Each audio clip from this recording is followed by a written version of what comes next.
আমার প্রশ্ন হলো আইন, বিচার ও সংসদ বিষয়ক মাননীয় মন্ত্রীর কাছে। প্রশ্ন হলো, বর্তমানে বাগেরহাট জেলার আদালতসমূহে বিচারাধীন মামলার সংখ্যা কত? উক্ত মামলাগুলি দ্রুত নিষ্পত্তি করবার জন্য বিশেষ কি পদক্ষেপ গ্রহণ করা হয়েছে এবং রাজনৈতিক হয়রানিমূলক মামলার সংখ্যা কত এবং সেই মামলা নিষ্পত্তির জন্য কি ব্যবস্থা গ্রহণ করা হয়েছে? মাননীয় স্পিকার, আপনাকে ধন্যবাদ। মাননীয় আইনমন্ত্রী। মাননীয় স্পিকার, আপনাকে ধন্যবাদ। মাননীয় স্পিকার, বাগেরহাট জেলার জেলা ও দায়রা জজ আদালত, চিফ জুডিশিয়াল ম্যাজিস্ট্রেট আদালত এবং বিভিন্ন ট্রাইব্যুনালে মে 2026 পর্যন্ত সর্বমোট 55,607টি মামলা বিচারাধীন আছে। বাগেরহাট সহ দেশের সকল অধস্তন আদালতে বিচারাধীন মামলা দ্রুত ও কার্যকরভাবে নিষ্পত্তি করার লক্ষ্যে সরকার নিম্নলিখিত স্বল্পমেয়াদী ও দীর্ঘমেয়াদী পদক্ষেপ গ্রহণ করেছে। দি কোড অফ সিভিল প্রসিডিওর 1908 এ যুগোপযোগী সংশোধন আনার জন্য ইতিমধ্যেই এই সংসদের প্রথম অধিবেশনে। মাননীয় মন্ত্রী, 3 পৃষ্ঠাব্যাপী দীর্ঘ উত্তর, আপনি চাইলে এটাকে পঠিত বলে গণ্য হতে পারে। মাননীয় স্পিকার, পঠিত বলে গণ্য করলে ধন্য থাকবো মাননীয় স্পিকার। ধন্যবাদ মাননীয় মন্ত্রী। মাননীয় সদস্য, আপনি একটি প্রশ্ন করতে পারেন। মাননীয় স্পিকার, আপনাকে ধন্যবাদ। আমার সম্পূরক প্রশ্ন হলো, বাগেরহাট জেলার কচুয়া থানার 2013 সালের এক নাশকতা মামলায় ধোপাখালী ইউনিয়নের রাকিবুল, মাহবুব এবং হেমায়েত নামে 3 জনের 14 বছরের সাজা হয়েছে 2023 সালে। মাননীয় স্পিকার, আপনার মাধ্যমে আমি মাননীয় আইন, বিচার ও সংসদ মন্ত্রীর কাছে জানতে চাই, ফ্যাসিস্ট আমলে যে রাজনৈতিক নিগ্রহমূলক মামলায় শাস্তির রায় হয়েছে, সে সকল মামলার শাস্তির রায় বাতিল করার কোনো পদক্ষেপ গ্রহণ করা হবে কিনা? আপনাকে ধন্যবাদ মাননীয় স্পিকার। মাননীয় মন্ত্রী। মাননীয় স্পিকার, আপনাকে ধন্যবাদ। মাননীয় স্পিকার, আপনার মাধ্যমে মাননীয় সংসদ সদস্য এবং জাতীয় সংসদকে অবহিত করতে চাই যে আমাদের যে লিগ্যাল স্কিম আছে, কাঠামো আছে, সেই কাঠামোর আওতায় 2023 সালে 14 বছরের যে সাজাটা হয়েছে তার বিরুদ্ধে যদি কোনো আপিল ফাইল হয়ে থাকে, সেক্ষেত্রে সরকার এই মামলা প্রত্যাহার করতে পারেন না, আপিলে নিষ্পত্তি হতে হবে। আপিলে যদি নিষ্পত্তি হয়ে যায় সেক্ষেত্রে ফৌজদারি কার্যবিধি 401 ধারায় ওনারা যদি স্বরাষ্ট্র মন্ত্রণালয়ে দরখাস্ত দেন, স্বরাষ্ট্র মন্ত্রণালয়ের মাধ্যমে আইন মন্ত্রণালয়ের মতামতের জন্য আসে, তারপরে রাষ্ট্রপতি এটাকে ক্ষমা করতে পারবেন। আর একটা হলো সংবিধানের 49 অনুচ্ছেদ অনুসারে সরাসরি রাষ্ট্রপতির কাছে দেবেন, যেটাও স্বরাষ্ট্র মন্ত্রণালয়ের মাধ্যমে যাবে, আইন মন্ত্রণালয় ওখানে মতামত দেবেন শুধু। ফলে সাজাপ্রাপ্ত যারা আছেন তাদের মামলা প্রত্যাহার বা সাজা মওকুফের জন্য স্বরাষ্ট্র মন্ত্রণালয়ের মাধ্যমে যেতে হবে। আর যেগুলো আপনার অবগতির জন্য জানাচ্ছি মাননীয় সংসদ সদস্য, মাননীয় স্পিকারের মাধ্যমে, যে রাজনৈতিক মামলাগুলো এখনো প্রত্যাহার হয়নি, ইতিমধ্যে সেই মামলাগুলো প্রত্যাহারের জন্য জেলা প্রশাসকের নেতৃত্বে একটি কমিটি হয়েছে। সেই কমিটির মাধ্যমে স্বরাষ্ট্র মন্ত্রণালয় হয়ে আইনমন্ত্রীর নেতৃত্বে আরেকটি কমিটি আছে, সেই কমিটির কাছে আসলে আমরা সেটা যাচাই বাছাই করে প্রত্যাহারের জন্য যথাযথ সিদ্ধান্ত গ্রহণ করছি এবং করব। মাননীয় স্পিকার, আপনাকে ধন্যবাদ।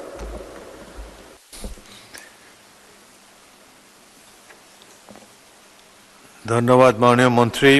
একটি প্রশ্ন করতে পারেন ইকরামুল বারী টিপু, নওগাঁ 4।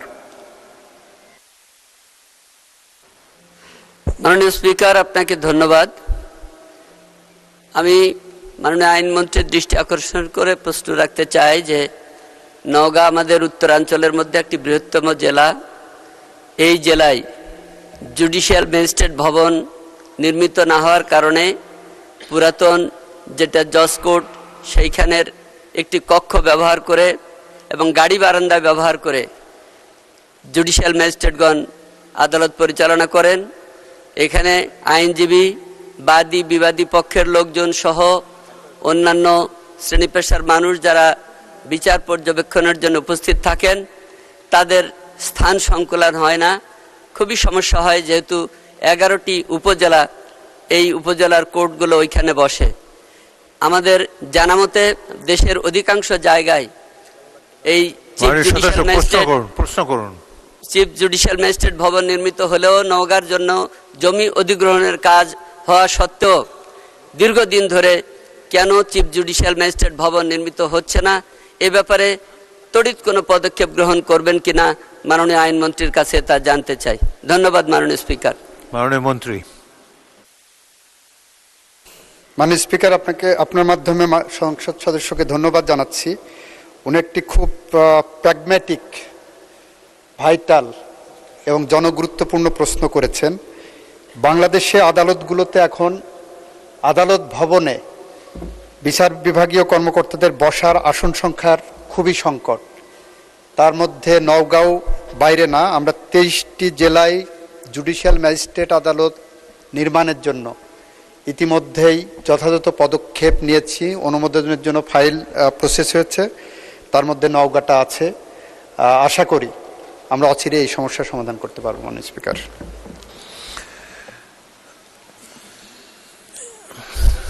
ABM মোশাররফ হোসেন, মাননীয় সদস্য, পটুয়াখালী 4।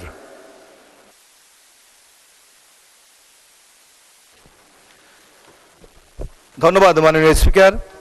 আমি ইকরামুল টিপুর মতে প্রশ্ন করতে চাই। আমার যে নির্বাচনী আসন 114 পটুয়াখালী 4, সেখানে ব্রিটিশ আমল থেকে চৌকি আদালত ওখানে আছে। বর্তমানে ওখানে চৌকি আদালত এবং জেলা যুগ্ম জজ আদালত ওখানে আছে, কিন্তু আগে যে এই আদালতের ভবনটি ছিল সেটা পরিত্যক্ত অবস্থায় আছে। এখন ভাড়া বাড়িতে এটা দীর্ঘ আমরা প্রায় 7-8 বছর এটা চালানো হচ্ছে। তো আমি মাননীয় আইনমন্ত্রীর কাছে প্রশ্ন রাখতে চাই, কবে নাগাদ এই উপজেলা পর্যায়ে এই আদালত ভবনগুলি তৈরি করার জন্য তারা প্রয়োজনীয় ব্যবস্থা গ্রহণ করবেন? ধন্যবাদ মাননীয় স্পিকার। মাননীয় মন্ত্রী।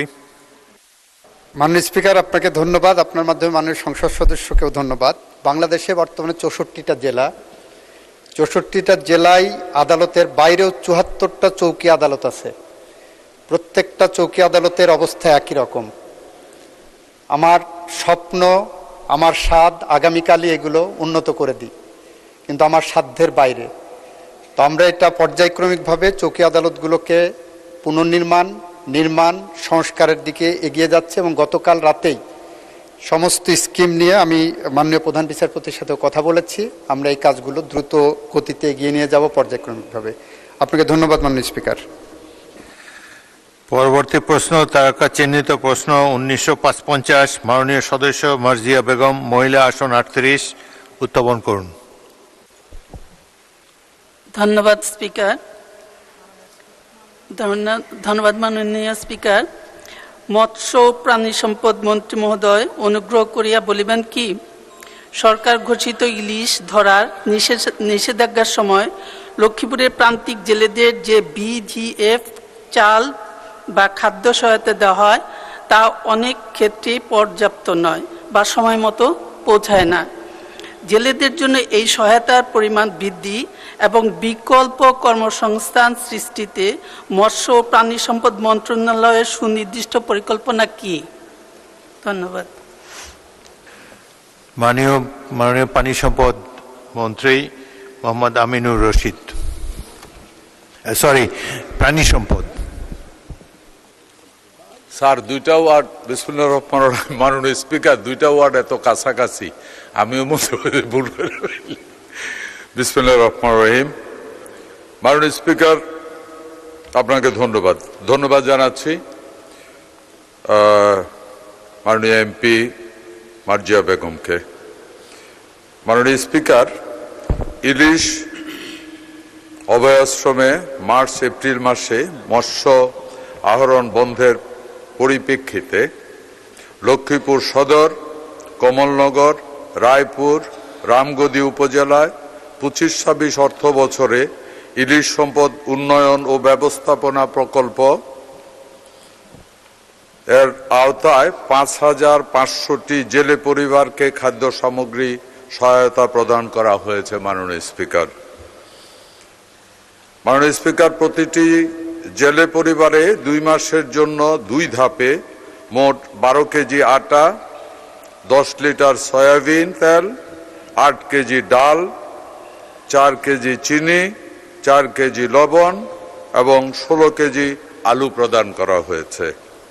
এছাড়াও 25-26 অর্থ বছরে ঝাটকা আহরণ নিষিদ্ধ সময়ে 29,060টি জেলে 29,060টি জেলে পরিবারকে 40 কেজি হারে 4 মাসের জন্য মোট 4,650 মেট্রিক টন ভিজিএফ খাদ্য সহায়তা চাল প্রদান করা হয়েছে। মাননীয় স্পিকার, এছাড়াও 25-26 অর্থ বছরে ইলিশের প্রধান প্রযোজন মৌসুমে মা ইলিশ আহরণ নিষিদ্ধকালীন সময়ে 44,167টি জেলে পরিবারকে 25 কেজি করে 22 দিনের জন্য মোট 1,104 মেট্রিক টন ভিজিএফ খাদ্য সহায়তা চাল প্রদান করা হয়েছে। মাননীয় স্পিকার, এছাড়াও ভবিষ্যতে জেলেদের জন্য ভিজিএফ চাল প্রদান অব্যাহত থাকবে এবং পরিমাণ বৃদ্ধির পরিকল্পনা রয়েছে। মাননীয় স্পিকার, ভবিষ্যৎ প্রকল্প নেওয়া হলে বিকল্প কর্মসংস্থান সৃষ্টি এবং খাদ্য ও উপকরণ সহায়তা প্রদানের পরিকল্পনার অংশ হিসাবে সদ্য সমাপ্ত ইলিশ সম্পদ উন্নয়ন ও ব্যবস্থাপনা প্রকল্পের অনুরূপ প্রকল্প নেয়ার প্রক্রিয়া চলমান আছে, যার মাধ্যমে মৎস্যজীবীদের সহায়তা প্রদানের পরিকল্পনা সরকারের রয়েছে। মাননীয় স্পিকার, আপনাকে ধন্যবাদ। মাননীয় সদস্য মার্জিয়া বেগম, আপনি একটি সম্পূরক প্রশ্ন করতে পারেন। ধন্যবাদ মাননীয় স্পিকার। মাননীয় মন্ত্রী মহোদয়, আমার প্রশ্ন হলো, এই সুবিধাগুলো কত সংখ্যক জেলেদের কাছে পৌঁছেছে? এ ব্যাপারে সুনির্দিষ্ট তথ্য আছে কি? মাননীয় মন্ত্রী। ধন্যবাদ মাননীয় সংসদ সদস্য। আমরা বিশ্বাস করি আমি যেই পরিমাণ লোকের সংখ্যা বলেছি ওই পরিমাণ লোকের কাছেই এই সহায়তা পৌঁছেছে, এটা আমাদের বিশ্বাস।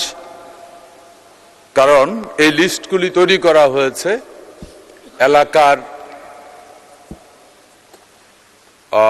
আমরা মৎস্যজীবীদের পক্ষে এলাকাতে প্রত্যেকটা এলাকায় মৎস্যজীবীদের প্রশ্নে কিছু মৎস্য অফিসার রয়েছে, প্রাক্তন বা রানিং যারা মেম্বার আছে, চেয়ারম্যান আছে, তাদের সহায়তায় এই লিস্টগুলি তৈরি করা হয়েছে। ধন্যবাদ আপনাকে মাননীয় সংসদ। মোহাম্মদ আলী আসগর, পাবনা 3।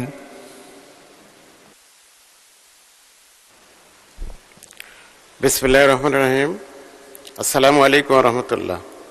ধন্যবাদ মাননীয় স্পিকার আমাকে সুযোগ দেওয়ার জন্য। মাননীয় স্পিকার, যে সকল জেলাগুলোতে ইলিশ চাষের জন্য, ইলিশ মাছের জন্য খ্যাত বা বিখ্যাত, সেই সকল জায়গায় ভিজিএফ এর মাধ্যমে জেলেদেরকে সহায়তা দেওয়া হয় যখন এই ইলিশ মাছ ধরা নিষিদ্ধ থাকে। মাননীয় স্পিকার, সারা দেশ সহ আমার আসনটি পাবনা 3, এখানে চলনবিল 3টে উপজেলায় চলনবিল এলাকা, যেটা বর্ষাকালে 6 মাস পুরো মাঠ পানি থাকে। এই জায়গায় চায়না দুয়ারি জাল সহ বিভিন্ন নিষিদ্ধ জাল দিয়ে পোনা মাছগুলো বা ছোট মাছগুলো ধরা হয়। আইনত এটা দণ্ডনীয়, যার কারণে অনেক সময় প্রশাসনের পক্ষ থেকে এই জালগুলো পুড়িয়ে দেওয়া হয় এবং তাদেরকে দণ্ড দেওয়া হয়। আমার মাননীয় মন্ত্রী মহোদয়ের কাছে জিজ্ঞাসা হলো যে সারা দেশেই এই জেলেদেরকে এই নিষিদ্ধ সময়ে, মাছ ধরা নিষিদ্ধ সময়ে ভিজিএফের কার্ডের আওতায় আনা হবে কিনা, আমি বিষয়টি মাননীয় মন্ত্রী মহোদয়ের কাছে জানতে চাই। ধন্যবাদ মাননীয় স্পিকার। মাননীয় মন্ত্রী। মাননীয় স্পিকার, আপনাকে ধন্যবাদ জানাচ্ছি মাননীয় সংসদ সদস্যকে। হ্যাঁ, আপনি যেটা বলেছেন চায়না দুয়ারি জাল, আমি আপনার সাথে একমত মাননীয় সংসদ সদস্য। এটার ব্যাপারে সরকারের পক্ষ থেকে এরই মধ্যে আপনিও বলেছেন আমাদের তৎপরতা আছে। ইভেন চায়না দুয়ারি জাল যেখানে উৎপাদন হয় ওই এলাকাতে পর্যন্ত, ফ্যাক্টরিতে পর্যন্ত আমাদের তল্লাশি চলতেছে। অনেক ফ্যাক্টরিকে আমরা বন্ধ করেছি। এই জালটা পোনা মাছ পর্যন্ত ধ্বংস করে দেয়। সুতরাং এটাকে বন্ধ করতেই হবে। আমি অনুরোধ করব আপনাকে, সরকারের পক্ষ থেকে, প্রশাসনের পক্ষ থেকে তো কাজ হচ্ছেই, আপনারা যারা বিভিন্ন এলাকা থেকে মাননীয় সংসদ সদস্য আছেন, আপনারাও যদি একটু সহযোগিতার হাত বাড়িয়ে দেন, মানুষকে একটু মানসিকভাবে বুস্ট আপ করেন এই জিনিসটা অন্যায়, তাহলে আমার মনে হয় দ্রুততম সময় এটা বন্ধ হবে। পুলিশ আপ্রাণ চেষ্টা করছে। আপনি বলেছেন এখানে আরেকটা জিনিস, যে এই বিজিএফ এর সহায়তাটা অন্য যে মিঠা পানির এলাকায় বা সারা দেশে জেলে পরিবারদেরকে সহায়তা করা যায় কিনা, এ ব্যাপারে সরকারের চিন্তা ভাবনা রয়েছে। আমরা, আপনারা জানেন, আমরা এরই মধ্যে মাছের জন্য সমুদ্র থেকে শুরু করে মিঠা পানি পর্যন্ত মাছের অভয়াশ্রম করার এই বছর থেকে আমরা শুরু করছি। এই যে আপনি বিল বললেন, এই বিলের ড্রাই সিজনে সমস্ত মাছ ধরে ফেলে, মা মাছও রাখে না। নির্দিষ্ট জায়গায় আমরা ওইটাকে প্রোটেক্ট করব যাতে করে মা মাছগুলি আশ্রয় নিতে পারে। সুতরাং ওইখানেও আমাদের প্রচেষ্টা আছে যেন পরবর্তীতে প্রচুর মাছ পেতে পারে। এছাড়াও এই যে জেলেরা আছে, যাদের শুধু পেশা জেলে, তাদেরকে আমরা অন্য সময়ে যখন মাছ ধরার সুযোগ থাকবে না, ওই সময়গুলি খাদ্য সহায়তা থেকে শুরু করে নিজে স্বয়ং সম্পূর্ণ হওয়ার জন্য আরো কিছু প্রজেক্টও আমরা হাতে নিয়েছি। ওইটা সম্ভবত আমরা বলবো। আমরা আশা করি ওই প্রজেক্টটাও যদি আমরা সাকসেস হয়ে যায়, আমরা বড় ধরনের একটা প্রজেক্ট নিচ্ছি, আশা করি এই সমস্যাটা আর থাকবে না। ধন্যবাদ মাননীয় স্পিকার, ধন্যবাদ মাননীয় সংসদ সদস্য। মাননীয় সদস্য এ.কে.এম. সেলিম রেজা হাবিব, পাবনা 2। স্পিকার, আপনাকে ধন্যবাদ। জাল যার জলা তার, কিন্তু বর্তমানে যে পরিস্থিতি দেশে বিরাজমান, ফ্যাসিস্ট সরকার পুরো বাংলাদেশের 1 ইঞ্চি জায়গাও প্রান্তিক জেলেদের মাছ আহরণ করার কোনো সুযোগ রাখে নাই। জলা থেকে শুরু করে, বদ্ধ জলা থেকে শুরু করে নদী নালা পর্যন্ত তারা ইজারা দিয়েছে। ইজারাদের দৌরাত্মে এই যে প্রান্তিক যে সমস্ত জেলের মৎস্যজীবী রয়েছে, তাদের জীবিকা নির্বাহ অত্যন্ত কঠিন হয়ে পড়েছে। আমি মাননীয় মন্ত্রী মহোদয়ের কাছে জানতে চাই যে প্রান্তিক মৎস্যজীবীদের জন্য যে বদ্ধ জলাশয়গুলো যেগুলো রয়েছে, সেগুলো তাদের জন্য ইজারা প্রথা বাতিল করে তাদের জীবিকা নির্বাহের ব্যবস্থা করার পুনরায় করবেন কিনা, এবং এই যে জাল যার জলাতার এই বাক্যটি প্রতিপালন করবেন কিনা। মাননীয় স্পিকার, আপনাকে ধন্যবাদ। মাননীয় মন্ত্রী। ধন্যবাদ আপনাকে মাননীয় স্পিকার। ধন্যবাদ জানাচ্ছি মাননীয় সংসদ সদস্যকে। আপনি জানেন আমাদের নির্বাচনী, এই সরকারের নির্বাচনী কমিটমেন্ট এটা ছিল, জাল যার জলাতার। এই যে জাল যার জলাতার, এটা থেকে উঠে শক্তি যার জলাতার, এই প্রবণতাটা শুরু হয়েছিল গত বহু বছর আগে মাননীয় স্পিকার। ওই প্র্যাকটিসটা রয়ে গেছে। আমরা 4 মাস আছি, এর ভিতরে বহু খাল পানি বন্ধ করে মাছের চাষ করা হয়েছিল, ওই খালগুলিকে উন্মুক্ত করে দেওয়া হয়েছে। এবং এই সরকার বদ্ধপরিকর এই ব্যাপারে কোনো অবস্থাতেই এই ইজরা প্রথা এটাকে চালু হইতে সরকার দেবে না। এটাকে আমরা যার জলাতার এই প্রথাই চালু করা হবে ইনশাল্লাহ আগামী দিনে। ধন্যবাদ আপনাকে মাননীয় স্পিকার, ধন্যবাদ মাননীয় সংসদ সদস্য। তারকা চিহ্নিত প্রশ্ন 1956 1956, মাননীয় সদস্য মোহাম্মদ শওকতুল ইসলাম, মৌলভীবাজার 2।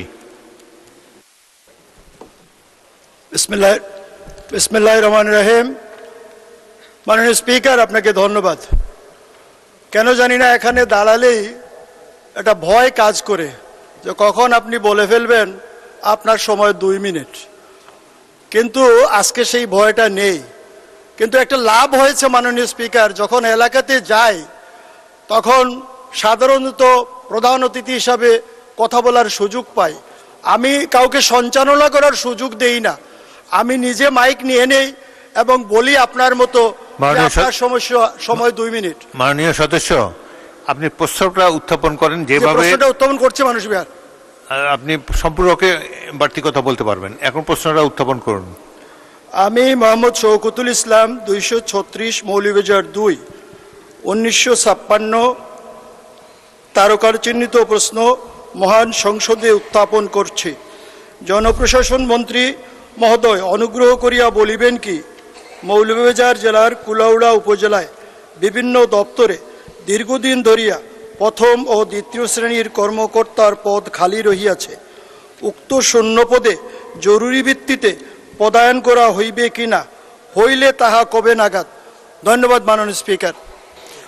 জনপ্রশাসন প্রতিমন্ত্রী মোহাম্মদ আব্দুল বারী। মাননীয় স্পিকার, আপনাকে ধন্যবাদ। আপনার মাধ্যমে মাননীয় সংসদ সদস্য জনাব মোহাম্মদ শওকতুল ইসলামকে ধন্যবাদ। মাননীয় স্পিকার, মৌলভীবাজার কুলাউড়া উপজেলায় বিভিন্ন দপ্তরে প্রথম শ্রেণীর 40টি এবং দ্বিতীয় শ্রেণীর 27টি পদ খালি রয়েছে। শূন্য পদ পূরণের জন্য ইতিমধ্যে 6 মাস, 1 বছর এবং 5 বছর মেয়াদী কর্ম পরিকল্পনা প্রণয়ন করা হয়েছে। পরিকল্পনায় বর্ণিত স্বচ্ছতা ও দ্রুততার সাথে 5 লক্ষ সরকারি কর্মচারী নিয়োগ এর বিষয়ে অন্যান্য মন্ত্রণালয় বিভাগের নিয়োগের সর্বশেষ অবস্থা, শূন্য পদে নিয়োগের তথ্য এবং ক্যাডার পদে নিয়োগের অধিযাচন প্রেরণের জন্য জনপ্রশাসন মন্ত্রণালয় হতে পত্র প্রেরণ করা হয়েছে। এছাড়া দ্রুততম সময়ে নিয়োগ বিজ্ঞপ্তি প্রকাশ ও শূন্য পদের বিপরীতে নিয়োগের বিষয়ে সময়াবদ্ধ কর্ম পরিকল্পনা প্রণয়নের জন্য সকল মন্ত্রণালয় বিভাগকে অনুরোধ করা হয়েছে। ইতিমধ্যে জনপ্রশাসন মন্ত্রণালয় সহ সকল মন্ত্রণালয় বিভাগ নিয়োগ কার্যক্রম শুরু করেছে। এই কার্যক্রমের মাধ্যমে মৌলভীবাজার জেলার কুলাউড়া উপজেলার শূন্য পদসমূহ পূরণ করা হবে। ধন্যবাদ মাননীয় স্পিকার। মাননীয় সদস্য মোহাম্মদ শওকতুল ইসলাম, আপনি একটি সম্পূরক প্রশ্ন করতে পারেন। মাননীয় স্পিকার, আপনাকে ধন্যবাদ। মাননীয় মন্ত্রী মহোদয় বলেছেন আমাদের এলাকায় 67টি পদ খালি আছে। উনি সময় নির্ধারণ করেছেন 6 মাস, 1 বছর এবং 5 বছর। আমি মনে করি এটা অনেক লম্বা সময়। দীর্ঘদিন এই পোস্টগুলি খালি থাকবে, এটা কোনো রকমেই আমার এলাকার জনগণের কাম্য নয়। তাই মাননীয় মন্ত্রীকে আমি অনুরোধ করব, যত শীঘ্র পারেন, যত তাড়াতাড়ি পারেন আমার এই শূন্য পদগুলি পূরণ করবার চেষ্টা করবেন। ধন্যবাদ মাননীয় স্পিকার। মাননীয় মন্ত্রী। স্পিকার, এখানে আমাদের যে কর্ম পরিকল্পনা গ্রহণ করা হয়েছে মূলত 6 মাস, 1 বছর এবং 5 বছর।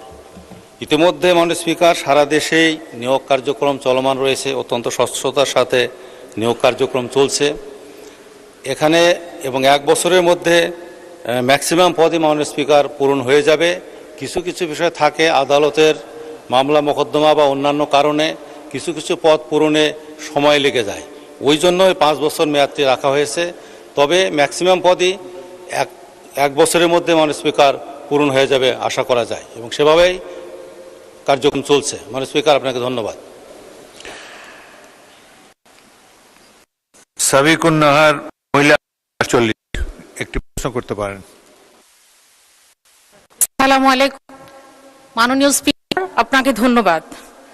আমরা পত্রিকা মারফত জানতে পেরেছি এইচএসবিসি বাংলাদেশের রিটেইল ব্যাংকিং কার্যক্রম বন্ধের নামে 257 কর্মকর্তাকে ভাবে চাকরিচ্যুত করা হয়েছে।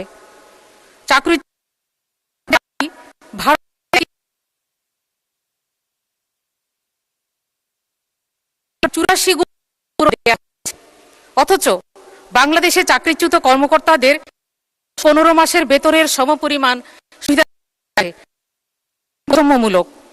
তারা বিশ্বের অন্য দেশের মতো 120 গুণ ক্ষতিপূরণ দাবি করেছে। মাননীয় স্পিকার, আপনার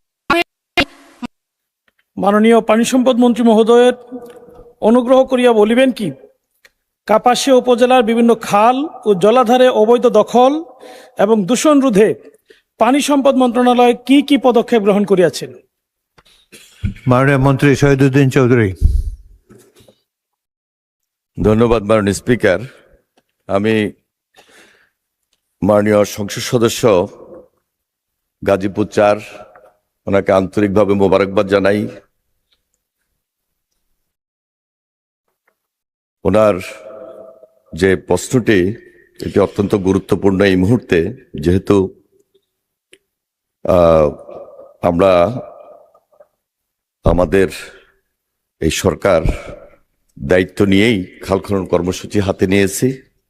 আমাদের বর্তমান সরকার খাল খনন কর্মসূচি ব্যাপক আকারে সম্প্রসারণের জন্য দেশব্যাপী নদী, নালা, খাল, জলাধার খনন ও পুনঃখনন শিরোনামে বৃহৎ পরিসরের একটি প্রকল্প প্রণয়নের কাজ চলমান রয়েছে মাননীয় স্পিকার। উক্ত প্রকল্পের আওতায় গাজীপুর জেলার কাপাসিয়া উপজেলার খালসমূহের তালিকা যাচাই বাছাই কার্যক্রম প্রক্রিয়াধীন। যাচাই বাছাই শেষে জনগুরুত্বপূর্ণ খালসমূহ উক্ত প্রকল্পে অন্তর্ভুক্ত করা হবে। প্রসঙ্গক্রমে উল্লেখ্য যে খাল ও জলাধারে অবৈধ দখল চিহ্নিতকরণ, সীমানা নির্ধারণ, অবৈধ দখলদারদের তালিকা প্রণয়ন ও প্রচলিত আইন ও বিধির আলোকে জেলা প্রশাসনের সহায়তায় উচ্ছেদ কার্যক্রম গ্রহণের উদ্যোগ গ্রহণ করা হবে মাননীয় স্পিকার। মাননীয় স্পিকার, যদিও খাল ও জলাধার দূষণের বিষয়টি পানি সম্পদ মন্ত্রণালয়ের কার্যপরিধির অন্তর্ভুক্ত নয়, সংশ্লিষ্ট মন্ত্রণালয় বন ও পরিবেশ মন্ত্রণালয়ের সঙ্গে আমি মাননীয় সংসদ সদস্যকে অনুরোধ করব যে তিনি একটি ডিউ লেটার যদি দেন, আমরা সেটাকে সমন্বয় করব। ধন্যবাদ মাননীয় স্পিকার।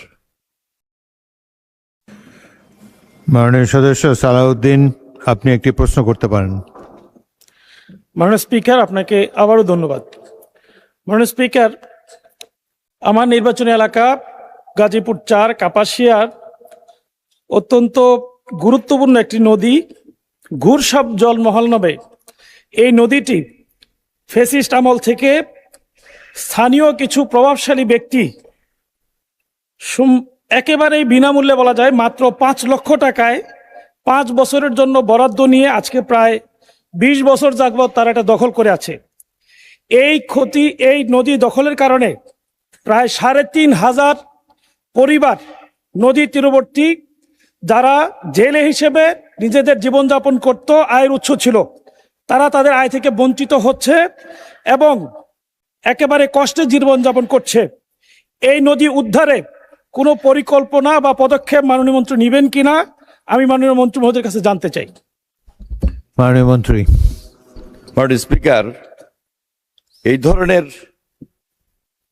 গত 17 বছরে ফ্যাসিস্ট আমলে অনেক নদী, খাল বিভিন্ন জায়গায় দেশের তারা দখল করেছে।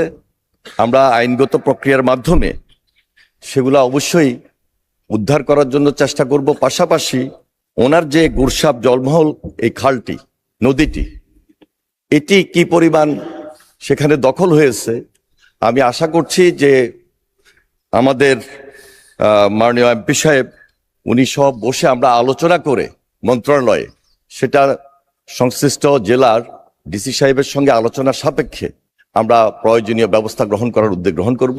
মাননীয় স্পিকার, আপনাকে ধন্যবাদ। মাননীয় সদস্য রেহানা আক্তার রানু, মহিলা আসন 4, একটি প্রশ্ন করতে পারেন। সোনাগাজী উপজেলার মুছাপুর ক্লোজারটি পুনর্নির্মাণ করার সময়ের দাবিতে পরিণত হয়েছে মাননীয় স্পিকার। মুছাপুর ক্লোজার পুনর্নির্মাণ করার কোনো পরিকল্পনা বর্তমান সরকারে আছে কিনা মাননীয় মন্ত্রী বলবেন কি? ধন্যবাদ মাননীয় স্পিকার। মাননীয় মন্ত্রী। ধন্যবাদ মাননীয় স্পিকার। মুছাপুর এই প্রকল্পটি 2024-এ প্রলয়ঙ্করী যে বন্যা হয়েছিল, এই বন্যায় পানির স্রোতে এটা সম্পূর্ণভাবে সুইচগেট সহ ক্লোজারটি ভেঙে যায়। আমরা পরবর্তীতে এটা যে প্রায়োরিটি বেসিস প্রকল্প হাতে নিয়েছি। এই মুহূর্তে এটি একটিকে পাশ হওয়ার অপেক্ষা রয়েছে। তারপরও যে আমি মাননীয় সংসদ সদস্যকে অবহিত করছি, বিশেষ করে যে ইমার্জেন্সি ওয়ার্ক সেখানে প্রোটেকশন দিয়ে আমরা আপাতত রক্ষা করছি। খুব শীঘ্রই প্ল্যানিং কমিশনের মাধ্যমে এটি একটাকেও আসবে। আমরা সেখানে পরবর্তী আলোচনা করে গৃহীত সিদ্ধান্ত নেওয়া হবে। মাননীয় স্পিকার, আপনাকে ধন্যবাদ। মোহাম্মদ কামাল হোসেন, ঢাকা 5।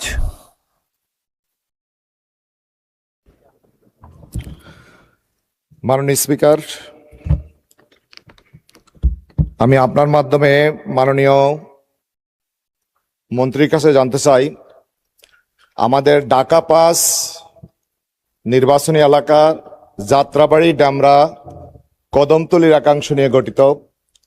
1962 সালে ডিএনডি বাঁধ নির্মাণের পরে এই অঞ্চলটি জলাবদ্ধতা দীর্ঘদিনের একটি সমস্যা।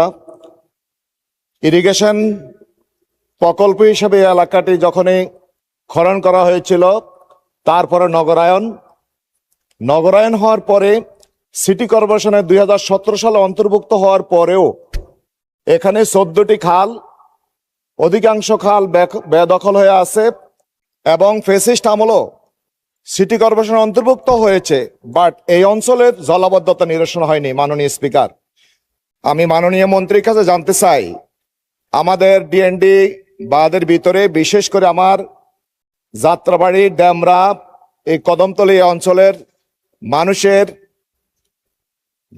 দুঃখ কষ্ট লাগবে। জলাবদ্ধতা নিরসনে খালগুলো পুনরুদ্ধার করার কোনো প্রকল্প গ্রহণ করা হয়েছে কিনা? মাননীয় স্পিকার, আপনাকে ধন্যবাদ। মাননীয় মন্ত্রী। ধন্যবাদ মাননীয় স্পিকার। 2017 সালে ঢাকা নারায়ণগঞ্জ ডেমরা ডিএনটি বাঁধটির এই প্রকল্প হাতে নেওয়া হয় এবং 2024 সালে এই প্রকল্পটি আমাদের পানি সম্পদ মন্ত্রণালয়ের মাধ্যমে শেষ করা হয়েছিল। কিন্তু প্রকল্পটি যখন নেওয়া হয়েছিল তখন এর পাশাপাশি সিটি কর্পোরেশনের সঙ্গে খুব একটা সংশ্লিষ্টতা তখন ছিল না। আমরা গত প্রায় 2 সপ্তাহ আগে মাননীয় প্রধানমন্ত্রীর উপস্থিতিতে আমরা এই প্রকল্পটির বিশেষ করে বর্জ্য অপসারণ, পানি নিষ্কাশন, পাশাপাশি এই যে খালগুলা উদ্ধারকরণ, আমরা সেই বিষয়ে পূর্ণাঙ্গ একটা ডিপার্টমেন্টাল যে আলোচনা ওনার সাথে করেছি। আমি আপনাকে মাননীয় সংসদ সদস্যকে অবহিত করতে চাই, খুব শীঘ্রই আমরা সিটি কর্পোরেশন এই ব্যাপারে পদক্ষেপ গ্রহণ করবেন, যেহেতু আমরা আলোচনার পরিপ্রেক্ষিতে সিটি কর্পোরেশনের সঙ্গে এটাকে সমন্বয় করে নিয়েছি। ঢাকা দক্ষিণ সিটি কর্পোরেশন ইতিমধ্যে অবগত আছেন এবং তারা খুব দ্রুত এই ব্যাপারে পদক্ষেপ গ্রহণ করবেন। ধন্যবাদ মাননীয় স্পিকার। তারকা চিহ্নিত প্রশ্ন 1958, মাননীয় সদস্য মোহাম্মদ আবুল কালাম, কুমিল্লা 9। বিসমিল্লাহির রহমানির রহিম। মাননীয় স্পিকার, আপনাকে ধন্যবাদ। মৎস্য ও পানি সম্পদ মন্ত্রী মহোদয়, অনুগ্রহ করিয়া বলিবেন কি, দেশে বর্তমান বার্ষিক তরল দুধ উৎপাদনের সক্ষমতা কত টন এবং বার্ষিক তরল দুধের চাহিদার পরিমাণ কত? খ, দেশের জনগণের চাহিদা মোতাবেক খাঁটি দুধের নিশ্চয়তা দিতে সরকার কোনো পদক্ষেপ গ্রহণ করিবেন কিনা, করিলে তাহা কি? ধন্যবাদ। মাননীয় মন্ত্রী। মাননীয় স্পিকার, আপনাকে ধন্যবাদ।